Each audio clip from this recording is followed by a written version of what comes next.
네, 여러분 반갑습니다. 조진모입니다. 귀한 자리에 초대해 주셔서 너무 감사하고요. 저는 이 자리에 데려올 뭐 이렇게 어려운 사람이 아니고 또 이렇게 불러주셔서 너무 영광스럽고 감사한 마음이 충만한 그런 부족한 사람입니다. 이렇게 저는 사실 올 봄에 초에 조영길 장로님께서 미국으로 전화를 주셨어요. 그래서 제가 쓴 논문을 이제 수업 시간에 읽으시고 그거를 쭉 풀어서 좀 설명했으면 좋겠다 이렇게 말씀을 하셨습니다. 그게 동기가 돼서 시작이 되어서 여기까지 왔는데 여러분 이게요 굉장히 긴 논문입니다. 38페이지짜리 논문입니다. 그리고 이게 1559년서부터 1959년도까지니까 거의 400년을 커버를 하는 그런 아주 대단히 긴 그런 논문이죠. 여러분 길다는 게 좋지 않습니다. 그리고 길게 커버한다는 것도 사실은 굉장히 얕게 커버할 수밖에 없다라는 것을 여러분이 잘 아실 겁니다. 저는 지금까지 참 오랫동안 역사를 가르치면서 교회사를 가르치면서 이제 세 가지의 그런 사명을 지니고 있습니다. 첫째는 역사를 별로 그렇게 좋아하지 않는 분에게 이제 역사를 소개하면서 역사는 너무너무 흥미롭고 정말로 재미있는 겁니다라는 것을 이제 설득 드리는데 강의로 드려야 되기 때문에 좀 부담감이 있지만 어쨌든 그게 이제 사명이고요. 또 일반 역사에 대한 관심이 있으신 분에게는 일반 역사뿐만이 아니라 교회사를 좀 관심 가지십시오라고 하는 그런 사명이 저에게 있고 교회사를 좋아하시는 분들에게는 우리 공감대를 형성하면서 이제 하나님께서 역사를 주관하시는 것을 함께 누리며 또 이 사실을 주위의 분들에게 좀 함께 전할 수 있는 그런 사명이 우리에게 있습니다라는 그런 공감대를 형성하고자 하는 것이 제 목적 중에 하나입니다. 여러분 역사 좋아하시는지 모르겠어요. 근데 일반적으로 역사하게 되면은 우리 한국은 주입식 교육이잖아요. 그래서 언제 누가 무엇을 어떻게 뭐 왜까지는 몰라도 우리 한국의 역사에서는 왜는 별로 안 가르치는 것 같아요. 주로 외우는 것만 가르치는 것 같아요. 사람 인물 중심으로 해서 몇 년도에 태어났고 뭐를 했고 어떤 사건이 있었고 주로 연대와 사건 외워서 이제 그를 잘 토해내는 사람이 공부를 잘하는 사람이죠. 그래서 이제 모두 역사 시험을 보기 전에 우리 세계사든 아니면 한국사든 시험을 보기 전에는 시험 들어갈 때 다들 이러고 들어갑니다. 왜냐하면 가득가득 채워놨기 때문에 혹시 이렇게 흘릴까봐 그래서 가득 채워놓고 이거 큰일 나죠. 만약에 흘리면 그 다음에 들어가서 다 쏟아낸 다음에는 다들 이렇게 털고 나옵니다. 그래야지 다른 거에 집어넣을 수 있으니까 이제 보통 그게 역사 공부의 거의 모든 것이었습니다. 그러다 보니까 고민을 하질 않아요. 고민을. 그리고 역사를 싫어해. 왜냐하면 누가 암기 과목을 좋아하겠습니까? 혹시 여러분이 저에게 여쭈신다면 저도 암기 과목 별로 좋아하지 않습니다. 하지만 역사는 암기하는 것이 아니고 언제 어디서 누가 무엇을 으로 끝나는 것이 아니라 왜 여기에 집중해야 하는 것입니다. 특별히 우리 교회사가 정말 흥미로운 것은 교회사는 하나님께서 각 시대마다 각 사건마다 각 사람마다 하신 일을 우리에게 보여주시면서 하나님 어떤 분이냐, 하나님 그 역사 가운데 나타나신 하나님이 어떤 분이냐 하는 것을 드러내기를 원하시는 분이세요. 그러니까 역사를 배우면 뭐가 보인다? 하나님이 보인다. 그러기 때문에 역사 공부가 특별히 교회사 공부가 흥미로운 것입니다. 저는 그래서 오늘 그런 차원에서 여러분과 함께 나누길 원합니다. 이런 생각 하실 분이 있으실 것 같아요. 그 긴 거를 다 하려면 시간이 없을 텐데 왜 이렇게 여기에 머물러 있는가? 왜냐하면 만일에 400년이라고 하는 역사를 여기 땅 해서 이제 맨 마지막까지 그냥 다 흐른다면은 못합니다. 여러분, 우리가 간거라면 뭐 80이라고 했는데 여러분 지난 날들 어떻게 사셨습니까? 뭐 30세 되신 분은 30년, 50세 되신 분은 50년. 과거의 이야기를 할 때 요이 땅에서 이제 저는 어디서 태어나고부터 시작해갖고 뭘 먹었고 둘째 날을 뭘 먹고 하면은 그 얼마나 많겠습니까? 그렇죠? 하지만 딱 집중적으로 교육에 대해서 어떤 걸 하셨습니까? 교회 생활을 어떻게 했습니까? 예수님을 만난 것은 어떻게 만나셨고 또 그 다음에 예수님 만난 후의 삶을 어떻게 사셨습니까? 라고 하면 아무리 그게 50년, 100년이라 할지라도 그 라인이 파인 라인으로 쫙 갈 수가 있잖아요. 그렇죠? 여러분 공감하십니다. 훌륭하십니다. 저 이제 끝나겠습니다. 예. 그렇기 때문에 아무리 긴 거라 할지라도 관점에서 보느냐. 역사는 관점이 중요합니다. 역사의 가장 중요한 것은 역사관입니다. 그래서 오늘은 제가 맨 앞쪽에 조금 시간이 걸려도 제가 그렇다고 길게 하지 않습니다. 이렇게 눈치 없는 사람 아니고요. 조금 앞쪽 부분에 우리가 어떻게 역사를 봐야 되는가. 그 말씀은 뭐냐 하면 오늘 제가 비교적 긴 시간 동안에 일어난 일이라 할지라도 어떤 관점으로 볼 때 이것이 하나의 파인 라인으로 볼 수가 있고 그 파인 라인으로 보는 눈을 우리가 가졌다면 제가 강의하는 내용뿐만 아니라 모든 다른 역사를 바라볼 때에도 적용될 수 있기 때문에 그것을 여러분과 제가 같이 나누고 이제 2주 후에 우리가 함께 또 새로운 주제를 갖고 공부할 때에도 이것과 상당히 유사한 방법으로 공부를 함께 하게 될 때에 여러분과 제가 함께 동일한 역사관을 소유할 수 있겠다 그런 욕심이 있습니다. 단순한 제 욕심이 아니었으면 좋겠습니다. 아멘. 너무 감사합니다. 네, 반응이 너무 좋네요. 네. 제가 여기 오기 전에 이 강의를 몇 번 봤습니다. 근데 지금까지 여러분들이 계속 참여하시고 또 시청하셨던 그런 강의와 저는 조금 다릅니다. 저는 이 어려운 역사를, 이 정말 재미없는 역사를 재밌게 하려고 하니까 마치 곰탕 딱 넣자마자 10분 만에 드세요 할 수 없잖아요. 푹 가가지고 허물허물하게 갖고서 국물 딱 떨칠 때, 이게 거기서 진하게 나오는 그거 있잖아요. 그거를 드리고 싶어요. 예, 그래서 여러분들이 저는 없어지고 낮아지고 녹아지고 빠개지고 정말 역사 가운데 일하신 하나님을 드러내기 위해서 때로는 재미있게 때로는 우리가 정말 그런가 한 질문을 하면서 고민을 해가면서 제가 아니라 이 주님이 드러나시는 그런 강의가 됐으면 좋겠습니다. 역사관에 대해서 먼저 말씀을 잠깐 드리도록 할게요. 역사관이라고 하는 것이 왜 이렇게 중요한가? 역사관은 우리가 모든 세상에 있는 일들은 다 하나님의 말씀을 통해서만 깨달을 수 있습니다. 내가 누구지? 이게 왜 만들어졌지? 과학자가 얘기할 수도 있고 그냥 우연히 말을 할 수도 있지만 우리는 모든 근거는 다 하나님이시라는 걸 알아요. 왜냐하면 아무것도 없었다가 세상이 만들어졌잖아요.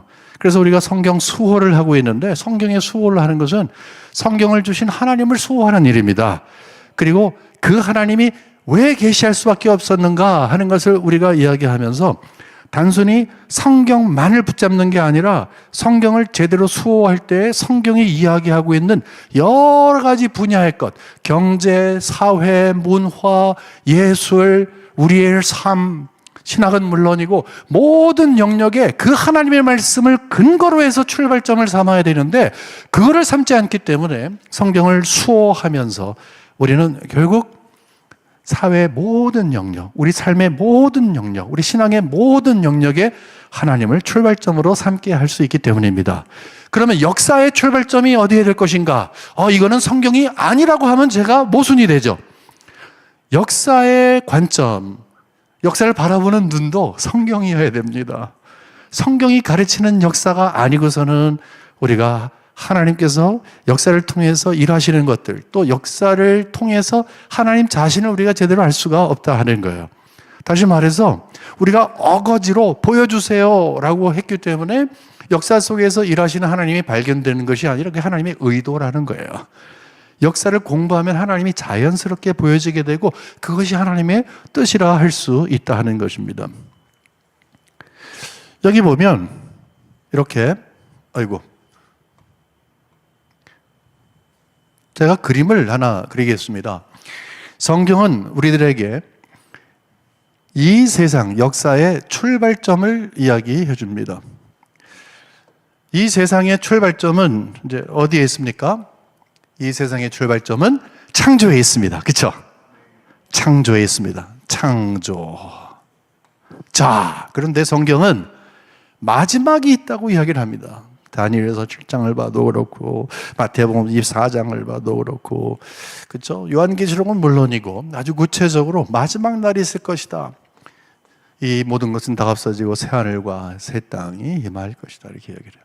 그러니까 역사, 이 지상의 역사는 영원하지 않습니다.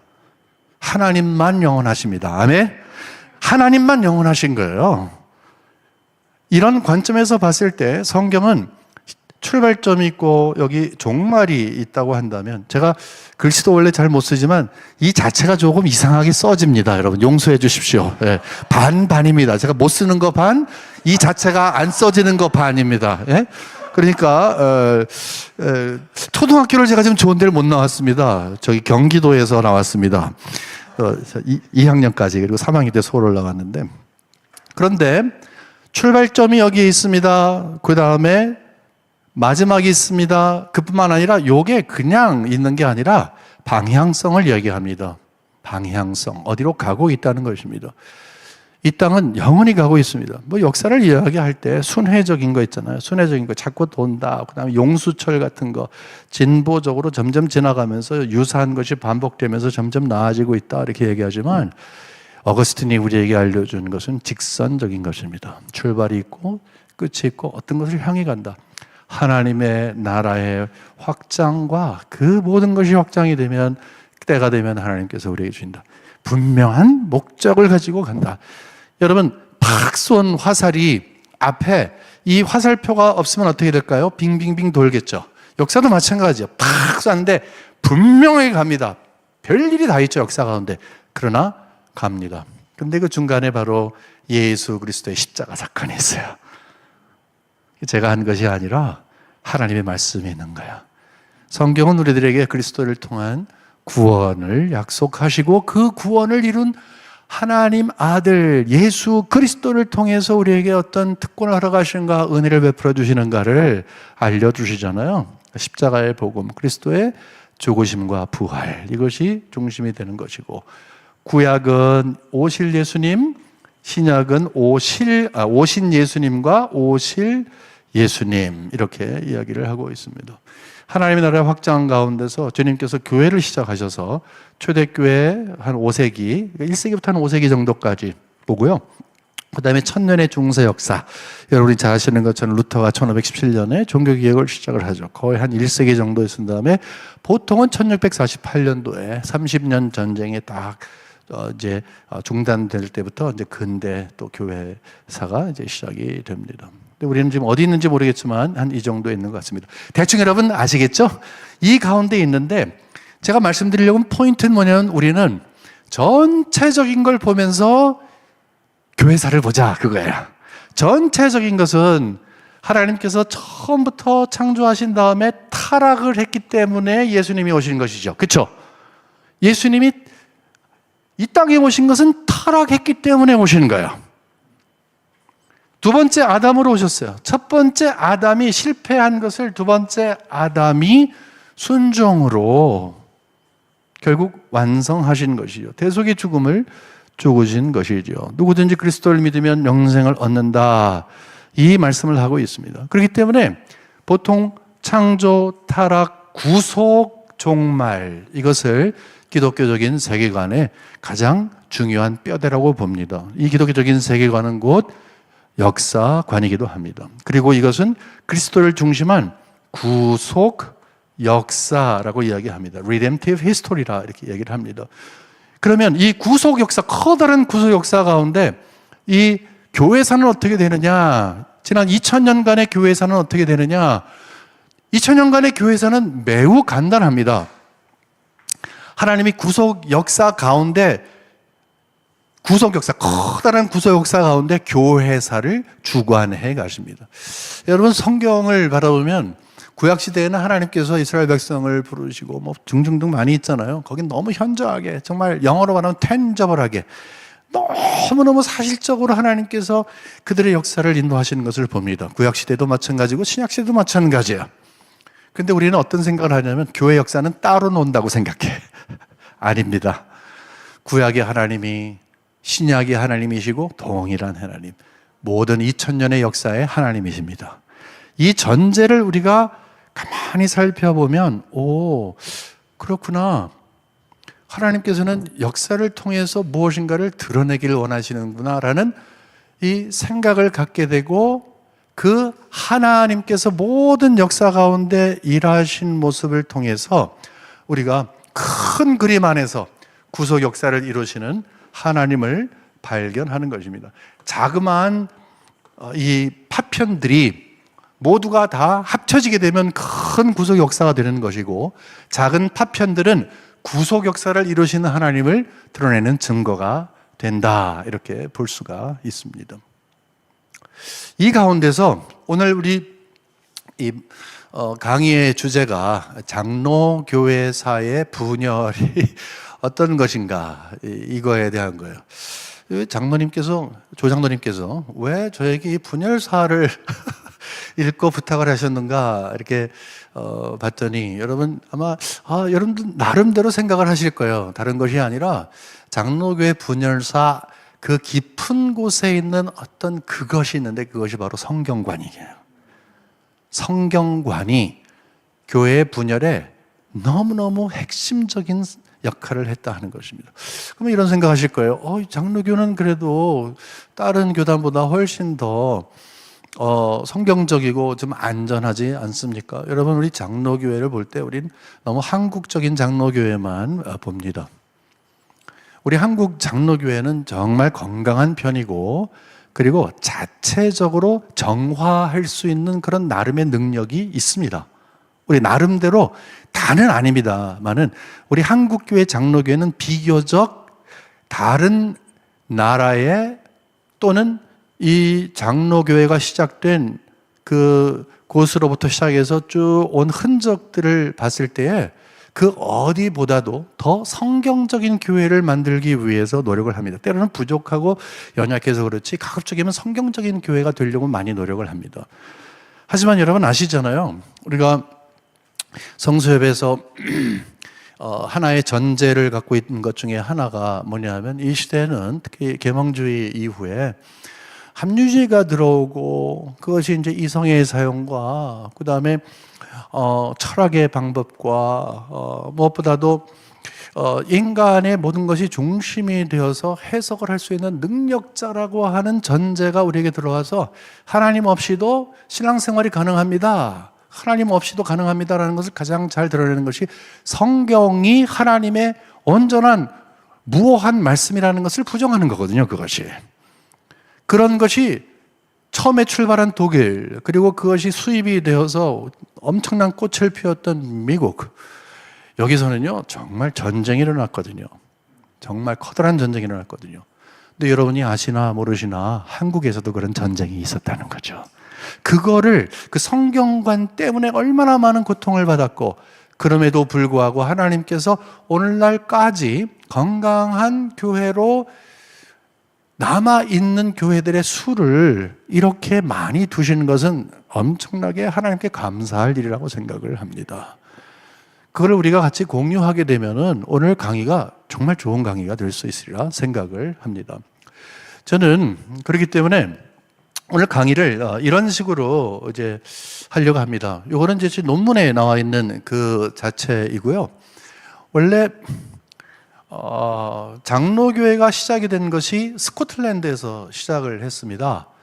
그 다음에 이제 두 번째 우리가 스코틀랜드에서 넘어온 것이 이제 미국으로 넘어왔고요. 이제 반드시 미국만 간 것은 아닙니다만은 이 미국을 공부해야 하는 이유가 뭐냐 하면, 이 미국의 장로교회가 한국으로 수출을 해서 이제 우리가 수입을 했기 때문에 그렇습니다. 세계에는 엄청나게 많은 장로교회가 있습니다. 엄청나게 많은 장로교회가 있지만 우리 한국 교회 제일 초기에 영향을 준 것은 특별히 무엇보다도 미국의 장로교회입니다. 우리 한국에 장로교회가 들어온 것은 우리가 다음번에 좀 더 자세히 여러분께 나눌 수 있겠습니다만, 그래서 스케치만 잠깐 말씀드리면, 장로교회 가운데서도 맨 처음에 북장로교회가 들어왔고, 그 다음에 호주 장로교회, 호주 있잖아요, 오스트레일리아. 호주 장로교회가 들어왔고, 그 다음에 1890년도에 가가지고서 미국의 남장로교회, 그 다음에 캐나다 장로교회, 이렇게 1890년대 들어왔거든요. 그러니까 미국 장로교회만 있는 거 아니에요. 미국 장로교회도 크게 봤을 때 북장로교, 남장로교 이렇게 나눌 수 있지만, 이런 전체적인 그림 가운데에서 우리가 이렇게 이 스코틀랜드와 미국 장로교회와 이 가운데서도 미국 북장로교회와 북장로교회, 처음에 들어왔던 1885년도에 언더우드가 왔던 이 북장로교회와 그 다음에 한국교회를 이렇게 우리가 찝어서 이야기하는 건 뭐냐면, 모두가 다 분열의 역사를 경험했다는 거예요. 공통분모가 그거예요. 다 분열됐어요. 그래서 우리는 우리 장로교회가 분열의 영을 받고 분열의 은사를 받아서 일이 찢어지고 저렇게 나눠진다는 그런 거가 있지만, 이게 사실 웃을거리는 아닌 것 같아요. 이런 부분에 있어서 혹시나 여러분들이 이제 조직신학적으로 봤을 때 마음에 혹시 왜 교회가 이렇게 헤어지지, 이렇게 나눠지지라는 그런 생각을, 좀 안타까운 마음을 가지고 내지는 좀 부정적으로 보시다고 한다면, 이 지상교회는 완전하지 않습니다. 여러분 그거 꼭 아셔야 돼요. 만일에 지상교회가 완전하다면, 하나님이 그렇게 원하신다면 만들 수 있으셨겠죠.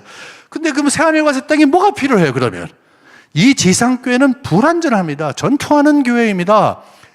전투하는 교회를 이야기하는 것은 승리하는 교회와 대비가 되는 것입니다. 저 새하늘과 새 땅, 영원한 나라, 모든 예수 믿는 사람들이 영원히 거할 곳, 거기를 승리하는 교회라고 한다면 이 땅에는 전투하는 교회예요. 영적인 전쟁이 계속 있는 거예요. 우리를 빼앗아 가려고 하는 원수 마귀가 끊임없이 우리를 도전하는 거예요. 하지만 거기에서 우리 영적 전쟁을 싸우는 것이죠. 그래서 아주 오래전부터 이렇게 구분을 했어요. 교회를 이야기할 때 이 두 가지로 조금 구분해 보십시오. 하나는 뭐냐 하면은 소위 말하는 Universal Church, 이게 공의회라고 하는데, 공회라고 하는데, 공의회가 아니라 공의회는 카운슬이고요. 공회라고 하는데, 우리가 사도신경을 하나님 앞에 드릴 때에 이 공의를 믿사오며 그렇게 이야기하잖아요. 그러니까 예수님을 믿는 모든 사람들, 옛날에고 지금도 앞으로도 믿을 모든 사람들 다 교회라고 하는 것이죠. 그래서 교회는 건물이 아니다라는 이야기를 할 때 출발점을 바로 거기서 삼는 것이죠. 다 예수 그리스도의 피를 갖고 그리스도와 연합된 사람들, 모든 이 지상에 있는 모든 사람들을 다 이제 결국은 하나의, 이거를 이제 비가시적인 교회와 가시적인 교회로 뒀을 때, 비가시적인, 이 가시가 있을 때 뭐 생선 가시가 있다는 그런 의미가 아니라, 이제 영어로 눈에 보이지 않는 invisible church, invisible, 보이지 않는 교회. 그 다음에 가시적인 교회는 이제 눈에 보이는 교회, visible church, 이런 식으로 해서 이제 구분을 하게 되는데, 이 가시적인 교회는 여기 앞에 있는 교회, 또 저쪽 뒤에 있는 교회, 옛날에 평양에 있다가 없어진 교회, 그 다음에 여러분 그 소아시아에 쓰던 7교회 다 가시적인 교회예요. 가시적인 교회는 어떤 특징이 있어요? 이따가 없어지는 거예요. 뭐 싸움도 하고. 고린도 전서 여러분 보세요. 문제 많아요. 예. 고린도 후서 2장 4절에 보게 되면은 바울이 내가 눈물로 쓴 편지로 하면서 잃어버린 편지에 대해서 이야기하잖아요. 사도 바울은 울린 교회야. 고린도 교회가 대단합니다. 그러니까 이 지상교회는 완전하지가 않다. 이 두 가지를 여러분 구분하시고, 이제 그러니까 온전하지 않으니까 그냥 대충 까있고 이런 거를 이야기하는 것이 아니고, 그럼에도 불구하고 이 지상교회에 사명을 하나님이 허락해 주셨기 때문에 우리가 하나님의 말씀대로 삶의 규범과 또 우리의 신앙의 중심을 삼고, 그리고 그것을 우리가 지켜가고, 그리고 후대에 계승하기 위해서 어떤 노력을 할 것인가, 전하기 위해서 어떤 사명을 감당할 것인가를 아주 구체적으로 고민하고 실천하는 것이 교회 사명이고, 그것을 제대로 하면 우리가 그냥 이거는 건강해, 건강하지 않아가 아니라 말씀대로 서 있는 교회, 교회인가요? 그런 성도님들이 되는 것이 건강한 교회가 되어지는 것입니다. 거기에서 우리가 도전을 받고 해법을 찾아가야 할 것입니다. 예, 그렇게 해서 우리가 스코틀랜드와 미국과 한국 교회를 보게 되는데, 이제 부탁드리고자 하는 것은 좀 우리 한국 교회 출발점과 그다음에 평양신학교 등등 해서 이렇게 하는 것을 요 다음번에 제가 강의할 때 말씀드릴 테니까 그거 꼭 여러분 참고해 보시고, 오늘은 좀 폭넓고 좀 얕게 가보도록 하겠습니다. 자, 그러면 여기에서 이제 우리가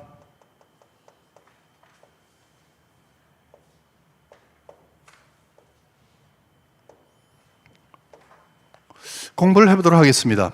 저는 여기에서 이제 이렇게 연도수가 나오고 딱 있으니까 뭐 할 수 없구나. 예? 역시 그 역사 선생 맞네. 뭐 이렇게 생각할지 모르겠습니다. 근데 제가 여기다가 이제 좀 미리 와서 적어 놓은 이유가 딱 하나 있다면,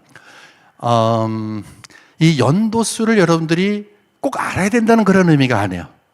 이 흐름을 제가 말씀드리기 위한 건데, 연도수와 함께 그 흐름을 말씀드리면 굉장히 빡빡하고 힘들어요. 그러면은 역사를 재미있게 만드는 게 제 사명이라고 그랬잖아요. 사명을 못하는 거예요. 그래서 이것을 여기다가 적어 놨습니다.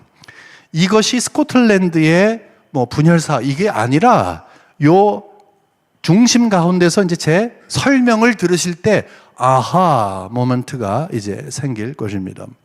자, 놀라운 것은 존 낙스라고 하는 분이 스코틀랜드에 가서 종교개혁을 시작하십니다. 다음번에 좀 더 자세히 말씀드릴 것입니다.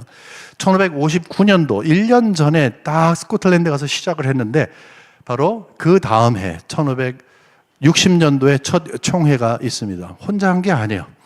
거기에서 꽉 뭉쳤는데, 그것도 하나님께서 이미 오래전부터, 아주 오래전부터, 원래 낙스라고 하는 사람이 제일 처음에 뭐를 했냐면요, 세인 앤드루스라고 하는 곳에서, 거기에서 아주 유명한 이 개혁적인 마인드를 갖고 있는 분의 이 바디가드 같은 거를 했다가 잡혀갖고 저 노예섬에 노예선 배에 끌려가서 이 노젓는 거를 몇 년 하신 분이에요. 그러니까 여기 핵심은 무슨 말씀인가 하면은, 아무것도 없는 땅에서, 맨 땅에서 낙스가 시작한 것이 아니고, 오래전부터 종교 개혁의 어떤 그런 그 흐름이 있었다 하는 것을 이제 전제하는 것입니다. 근데 그것이 탁 맞아서 스파크가 팍 하고 일어난 것입니다. 준비가 됐을 때 하나님께서 이렇게 시작을 했습니다. 그 다음에 이제 골든 러라고 해갖고서 이제 그 황금 법령이라고 하는 건데, 이 황금, 이게 왜 황금이라는 이름이 있는가 하면, 여러분 아시는 것처럼 영국의 그 교회의 특징은 국교입니다.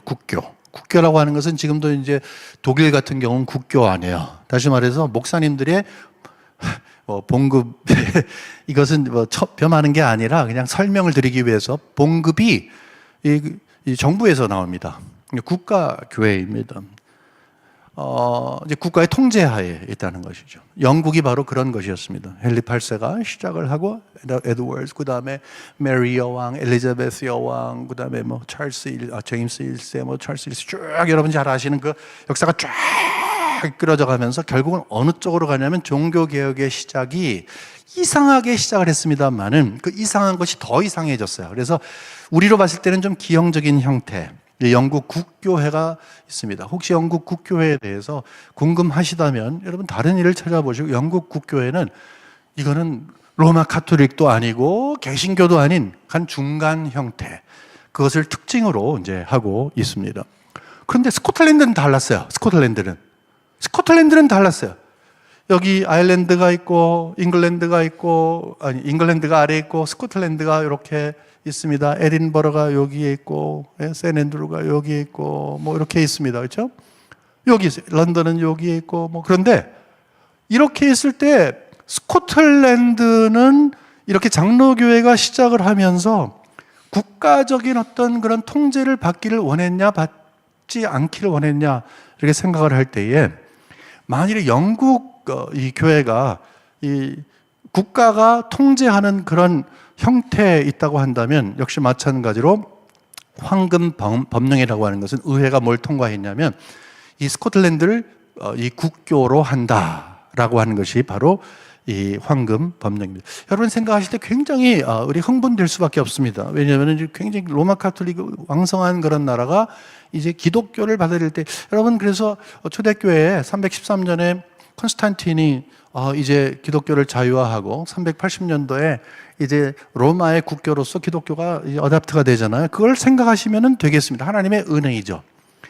이제 하지만 이런 환경 가운데에서 어떤 일이 있냐면은 항상 이제 영국과의 관계, 이 스코틀랜드의 역사는 영국과의 관계 안에서 이해가 돼야 돼요.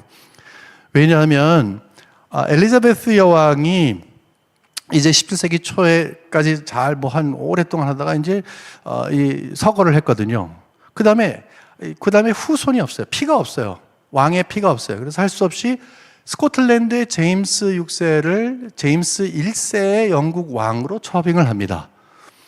이렇게 초빙합니다. 그러니까 어떻게 보면 한 왕이지만 두 의회가 있는 그런 형태가 되겠죠.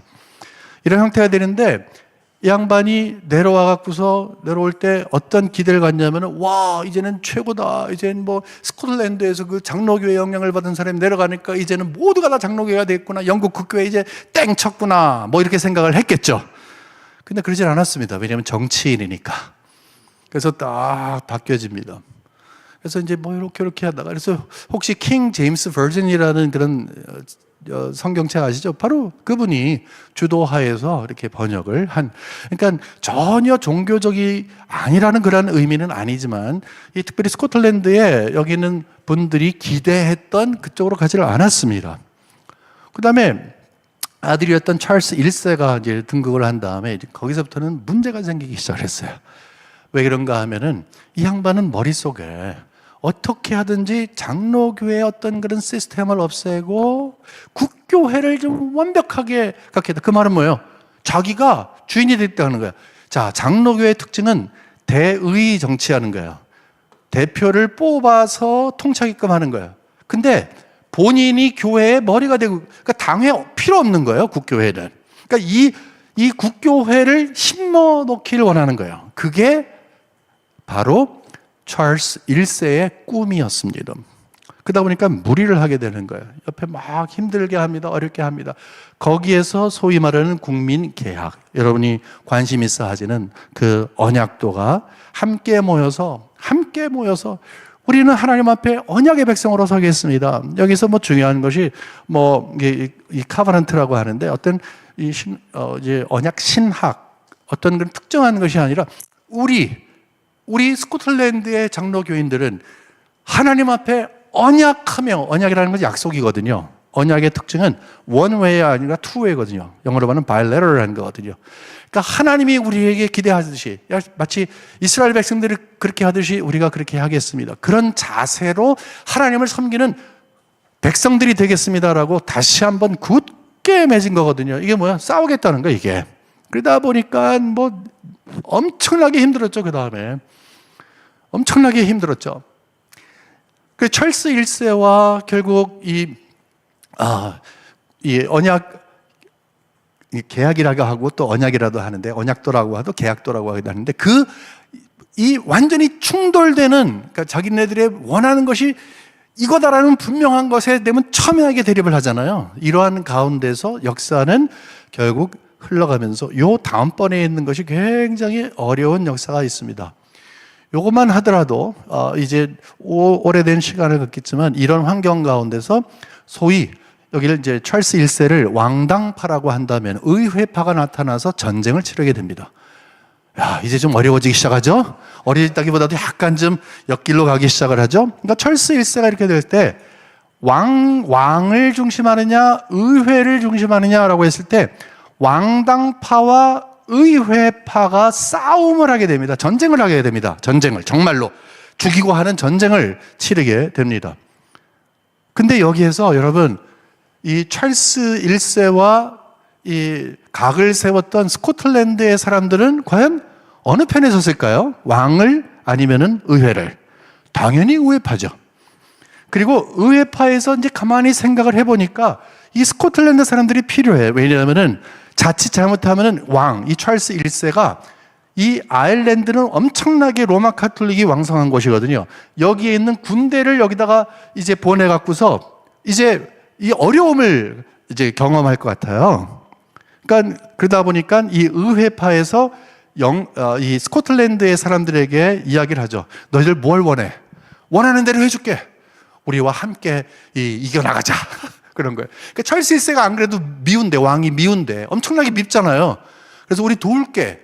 그래가지고서 결국 이 스코틀랜드에서 도와서 이 의회파가 왕당파와 싸워서 무찔러서 이깁니다. 전쟁에서 이겨서 찰스 1세는 결국 교수형을 당합니다.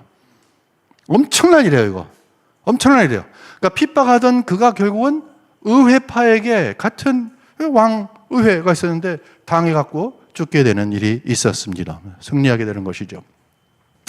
그 다음에 시간이 지났는데 1660년도가 돼가지고서 찰스 2세가 나왔는데, 찰스 2세가 나와서 1660년도에 또 뭐가 있었냐면 왕정 복고를 합니다. 왜냐하면 그 다음에는 의회가 딱 장악을 하고 왕은 완전히 없어졌었는데 나중에 약속을 해갖고 다시 세운 다음에 이제 찰스 2세가 딱 들어온 다음에 그 다음에는 국물 없죠. 그래서 다시 복고를 합니다. 1660년대 이후에 굉장히 모든 장로교회, 모든 청교도들이 굉장히 어려워지는. 그래서 혹시 여러분 존 오웬에 대해서 아시는 분이 계시다면 존 오웬의 이 글 가운데서 바로 이 가운데서 고통을 받았던 백성들에게 히브리서를 통해서 설교했던 내용이 바로 그 히브리서에 대한 강해가 바로 여기에 있습니다. 근데 놀라운 것은 여기에 끝나질 않는 거예요. 제가 지금 스코틀랜드는 조금 길게 이야기를 합니다. 왜냐하면 여러분들이 관심이 있어 하시니까. 그 다음에 놀라운 일이 있었는데 명예혁명이라는 게 있었어요. 명예혁명이라는 것은 뭐냐면 1688년도, 그러니까 여기서 지금 1690년도가 하나 지어졌잖아요. 2년 전에 1688년도에 어떤 일이 있었냐면은 왕정을 포기하고 이제는 모든 종교의 자유를 허락하겠다라고 하면서 왕이 그냥 영국을 떠나버리고 이제 새로운 정치, 새로운 환경이 시작이 되면서 이제 1690년도에 이전에 있었던 그 황금 법령 거의 한 100년 뒤에 이렇게 지위라고 하는 것은 뭐냐면은 스코틀랜드의 장로교인들이 우리는 어떻게 하든지 국가적으로 장로교회의 국가의 형편을 갖고 싶습니다. 이런 형태를 갖고 싶습니다. 라고 했을 때 그것을 인정해주는 그 지위의 회복이, 황금 명령에 어떻게 보면 그 회복이 있었습니다. 여러분 지금까지 이해하세요? 네, 좋습니다. 저보다 더 초롱하신 것 같습니다. 예, 초롱하시니까 너무 좋습니다. 여기까지는 좋은 이야기고, 그렇죠? 그 다음에 이제 좀 슬픈 이야기를 좀 이제 계속 해야 되는데, 이제 그것이 바로 여기에 있는 내용입니다. 자, 그 다음에 이제 교회가 조금 어려움을 경험하게 됩니다. 그게 뭐냐면은 가장 대표적으로 이제 시작이 된 것은 바로 이제 세기를 넘어서 1707년도. 그러니까 평화를 얻었잖아요, 일종의. 종교의 자유를 얻었잖아요. 그것까지는 굉장히 좋았는데 1707년도에 연합법이라는 게 생겼어요. 이건 뭐냐면은 아까 말씀드린 것처럼 이 영국과 잉글랜드와 스코틀랜드, 이 북쪽에 있는 스코틀랜드의 한 왕이 스코틀랜드의 의회와 영국 의회, 두 의회가 있었잖아요. 그러니까 다른 국가예요, 사실. 의회가 다르니까. 근데 그거를 한 왕 아래 모두 통합한다. 그러니까 의회가 하나가 되는 거예요. 그게 바로 연합법이에요. 여기서부터 어려워지기 시작하는 거예요. 여기서부터. 왜 그런가 하면 가만히 보니까 이제 장로교회 사람들이 이제 너무나 힘도 많이 있고 스스로 뭔가 움직일 수 있는 어떤 동력도 생기게 되니까 평신도 추천령이라는 것을 의회에서 통과하게 됩니다. 다 적용이 되는 거예요. 여기도 다 적용이 되는 거예요. 그냥 이 말은 뭐냐 하면은 세금을 많이 낸 지방의 지주가 그 지방의 교회 목사를 임명할 수 있는 권한을 주는 거예요. 어떻게 이럴 수 있지? 여러분, 중세교회에서도 그런 일이 있었어요. 중세교회에서도 이제 막 커다란 교회, 뭐 큰 도시에 가는 그런 교회뿐만이 아니라 그 영주 제도 하에서 그 마을 교회라고 있었는데, 마을 교회에 목사가 누가 되느냐? 그 영주가 마음에 드는 사람. 왜냐하면 결국은 이 페이를 거기서 가니까, 돈을 거기서 지불하니까 내 마음에 드는 사람이 이제 거기서부터 엄청나게 타락하고 굉장히 어려워지고, 이것이 결국은 종교개혁의 뿌리가 되고, 뿌리가 된 건 긍정적인 의미가 아니라 하나의 도화선이 되는 여러 개 중에 이제 하나가 되었다는 것이 있습니다. 평신도 출천이요, 말이 아니잖아요.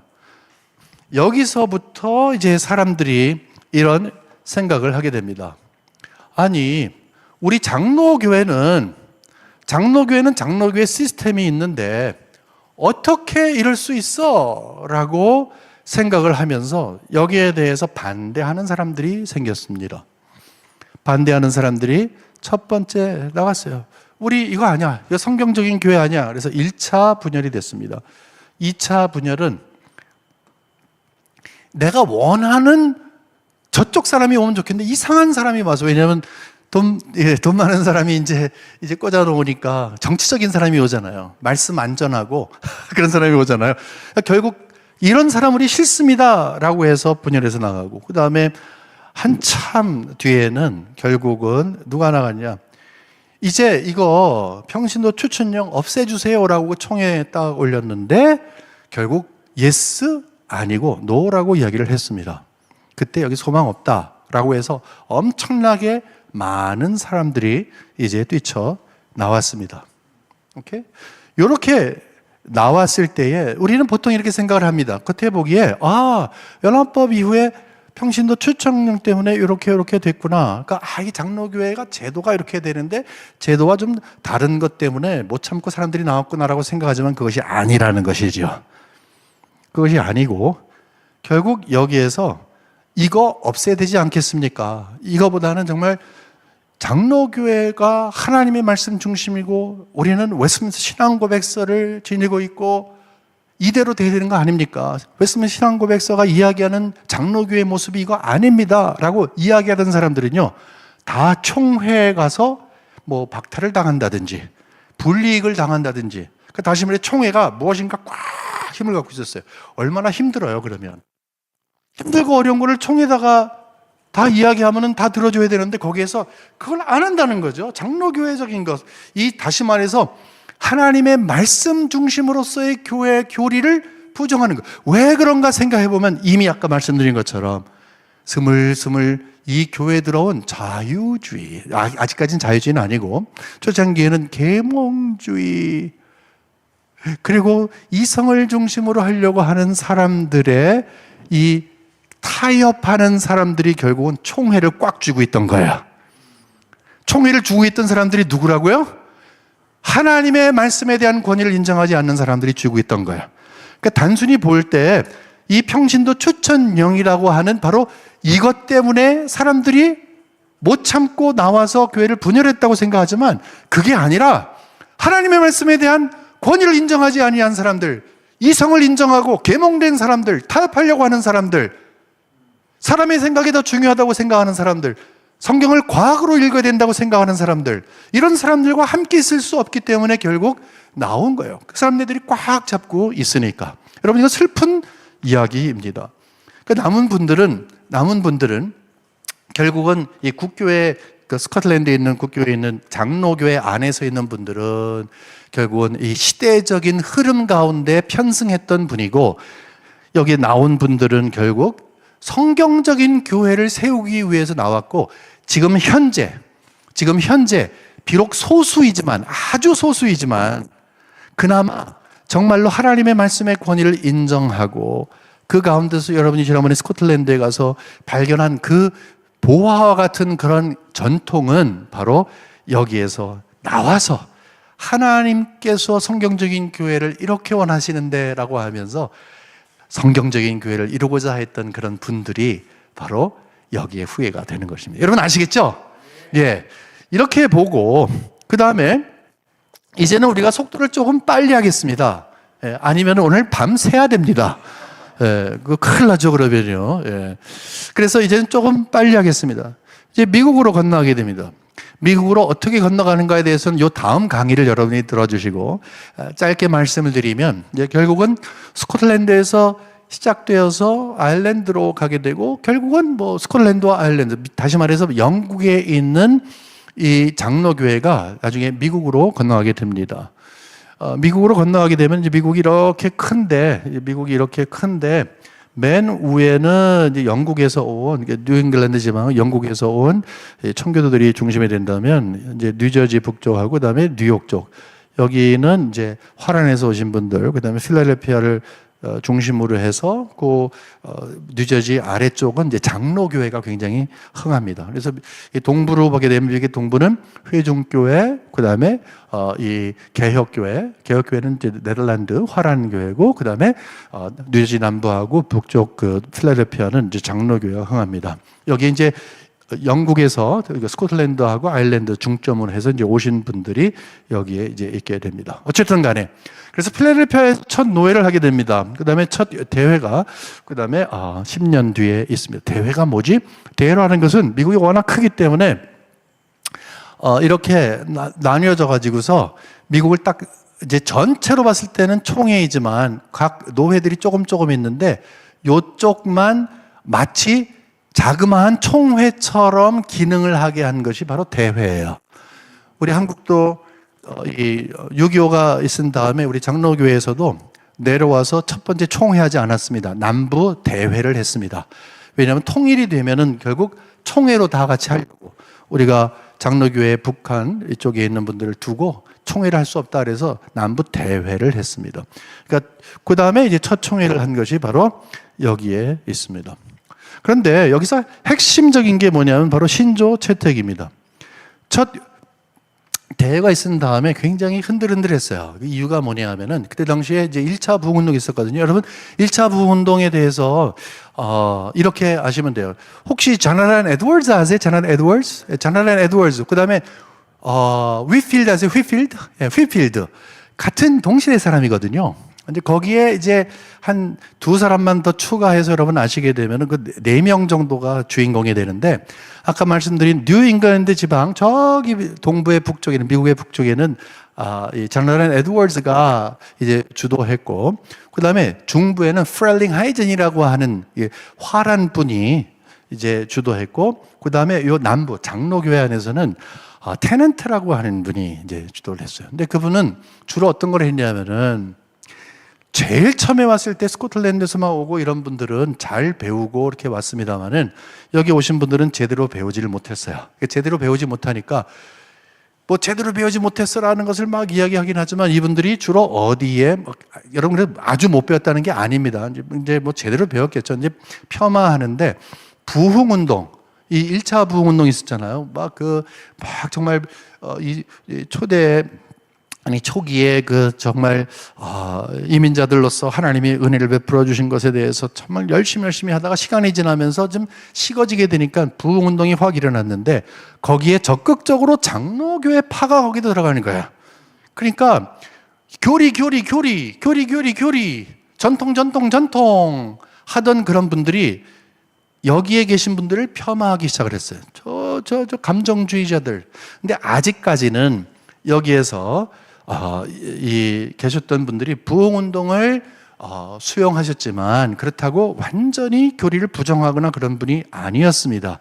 도리어 여기에서는 강조점이 한쪽에서는 교리, 강조점이 한쪽에서는 부흥운동, 이렇게 보시면 되겠습니다. 하지만 이 첫 대회를 한 다음에 이 양쪽이, 아까 말씀한 요 양쪽이 있잖아요. 한쪽은 교리 강조, 한쪽은 부흥운동 강조. 이 양쪽이 갈등을 갖기 시작을 했어요. 근데 왜 갈등을 갖기 시작을 했냐 하면은, 이 첫 대회 이후에 우리가 장로교회인데, 우리 장로교회의 특징 중에 하나는 웨스트민스터 신앙 고백서가 장로교회의 신앙 고백으로서 자리를 하고 있거든요. 딱하니. 장로교회의 가장 특징은 웨스트민스터 신앙 고백서입니다.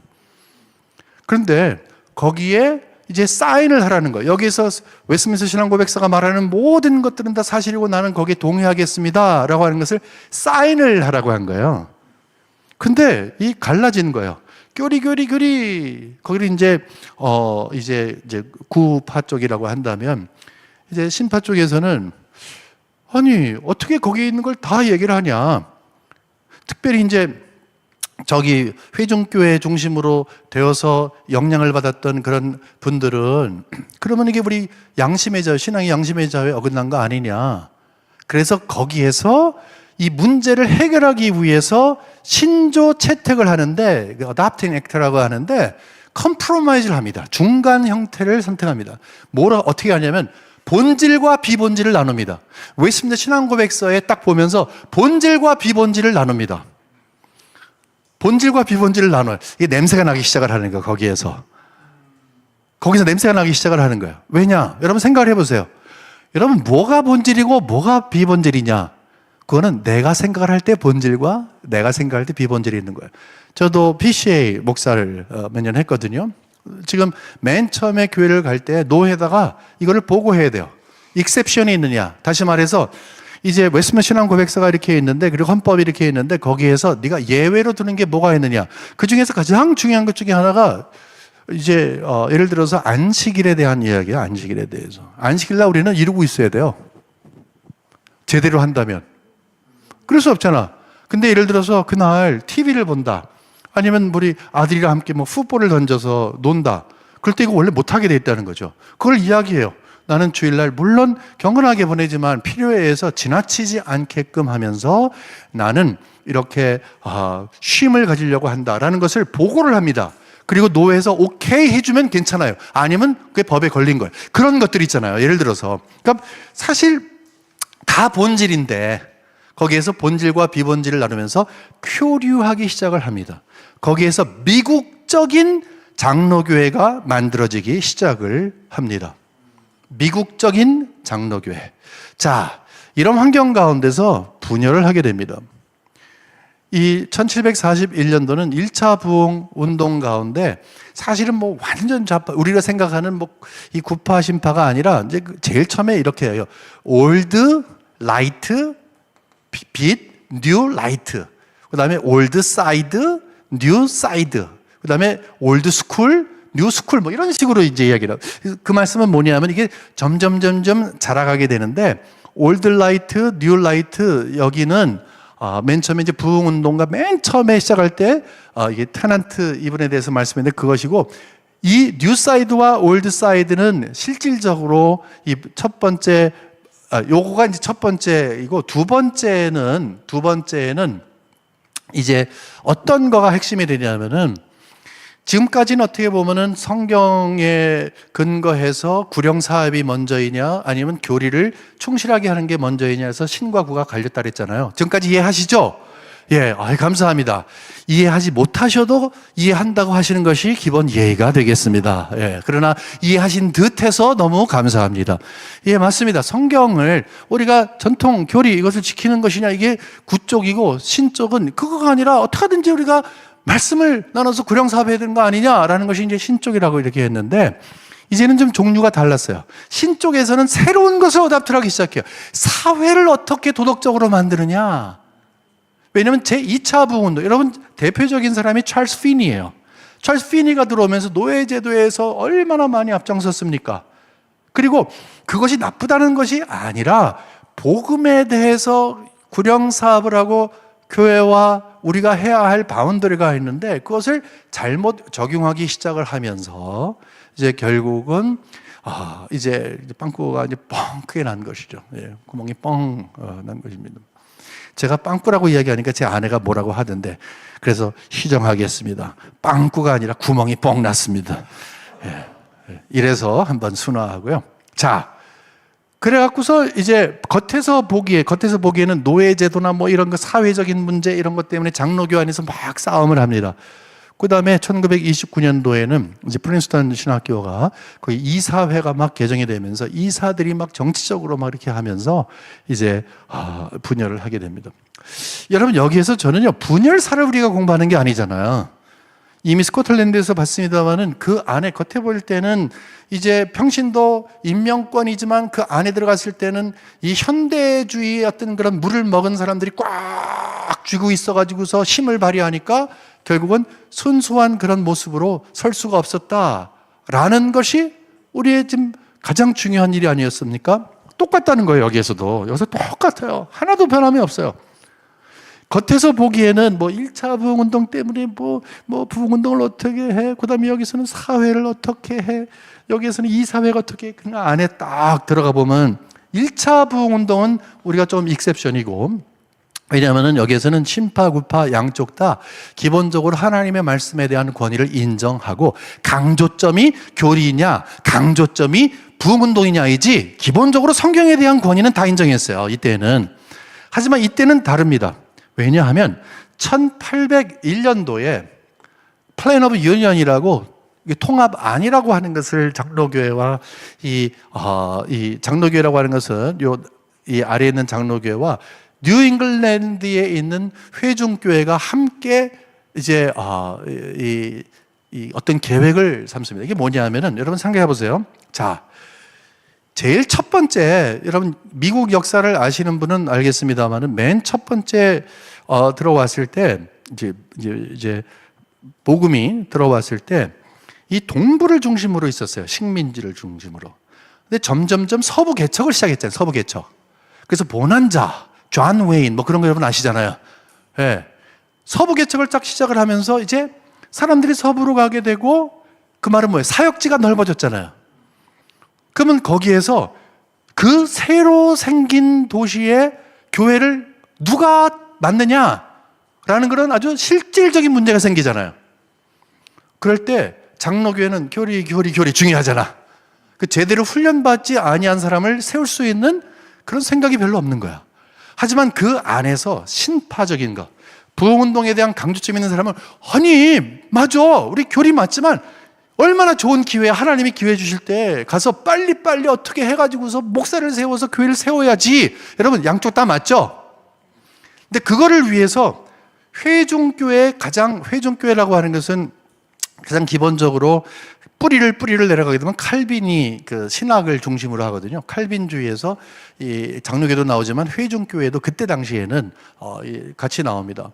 그러니까 우리가 뿌리의 신학이 같으니까 우리가 회중교회와 뉴잉글랜드 지방에 있는 회중교회와 장로교회가 완전히 다른 교파이지만 이 개척지에 가서 교회가 세워졌을 때 장로교회 교인들을 회중교회에다 보내고 회중교회 사람들을 장로교회에다 보내도 괜찮은 걸로 우리 하자.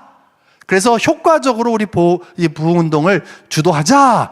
이렇게 한 것이 바로 1801년도에 있었던 이 플랜 오브 유니언입니다. 하지만 이 계획 안에서 이제 문제가 생기기 시작을 했어요. 딱 문제가 생기니까 뉴잉글랜드 지방이라고 하는 것은 이제 보스턴이나 뭐 예일이 있는 그 커네티컷에 있는 그런 지방인데 거기는 어떤 특징이 있냐면 이 독일이나 프랑스나 이 대륙에 있는 지식층에 있는 사람들하고 교류를 많이 하버드가 있잖아. 하버드가 예일이 있잖아. 그러니까 거기 있는 똑똑한 사람들이 이미 독일과 프랑스와 영국과 이런 데에서 많이 진행되고 있는 비성경적인 사고, 비성경적인 그런 신학을 수용하기 시작을 해요. 그래갖고 특별히 예일에 있는 예일 대학을 중심으로 해서 뉴 헤븐 이런 신학이라고 있는데 테일러라고 하는 사람이 네서넬 테일러라고 하는 사람은 어떤 거 이야기하냐면 이성 사용에 대해서 완전히 힘을 줍니다. 그러니까 교회, 전통, 그다음에 이성 다 동일하게 보는 거예요. 여러분 얼마나 잘못된 거예요? 근데 그게 장로교 안으로 스멀스멀 들어와. 심지어는 저기 뉴잉글랜드 지방을 중심으로 해서 단일 신론, 우리 삼위일체 하나님을 믿잖아요. 근데 하나님 홀로 대신 하나님 한 분밖에, 성부밖에 없다. 이거 완전히 그 옛날 초대교회로 돌아가잖아요. 그런 문제를 갖고 있는 사람들이 소멀소멀 들어오는 거예요. 왜? 이성적으로 생각할 때 그게 아니거든. 그래서 교회 안에, 이 장로교회 안에 문제가 생기기 시작을 했습니다. 그 문제가 생기기 시작을 하면서 결국은 그 문제의 영향을 받은 사람, 아까 조금 전에 말씀드린 뉴 헤이븐 신학의 네서니얼 테일러의 영향을 받은 사람이 바로 찰스 피니예요. 거기서 알미니안적인 요소가 그냥 한꺼번에 생긴 것이 아니라 굉장히 복합적인 의미에서 생긴 거예요. 그렇게 들어가다 보니까 당연히 함께 있을 수 없죠. 그래서 나눠지게 된 거예요. 근데 문제는 뭐냐면 그 다음에 69년도에 통합을 하게 되는데, 여러분 남북 전쟁이 언제 있냐면은 1861년서부터 65년까지 있어요. 요 사이에 있어요. 1861년 사이. 그러니까 이렇게 보시면 돼요. 이때 헤어지고 38년에 헤어지고 69년도에 다시 통합하는데, 왜 그런가 하면은 이 남북 전쟁이 있은 다음에 다 끝난 다음에 우리가 남이가 이게 시작을 한 거야. 우리가 남이가 하는 것이 딱 시작을 하면서 결국은 우리가 함께 해야 되는 거 아니냐라고 해서 합쳐지는 스피릿이 생기기 시작을 했어요. 거기에서 이거구나. 그래서 합쳐졌는데 박수를 일단은 치죠. 왜냐하면 통합이 좋으니까.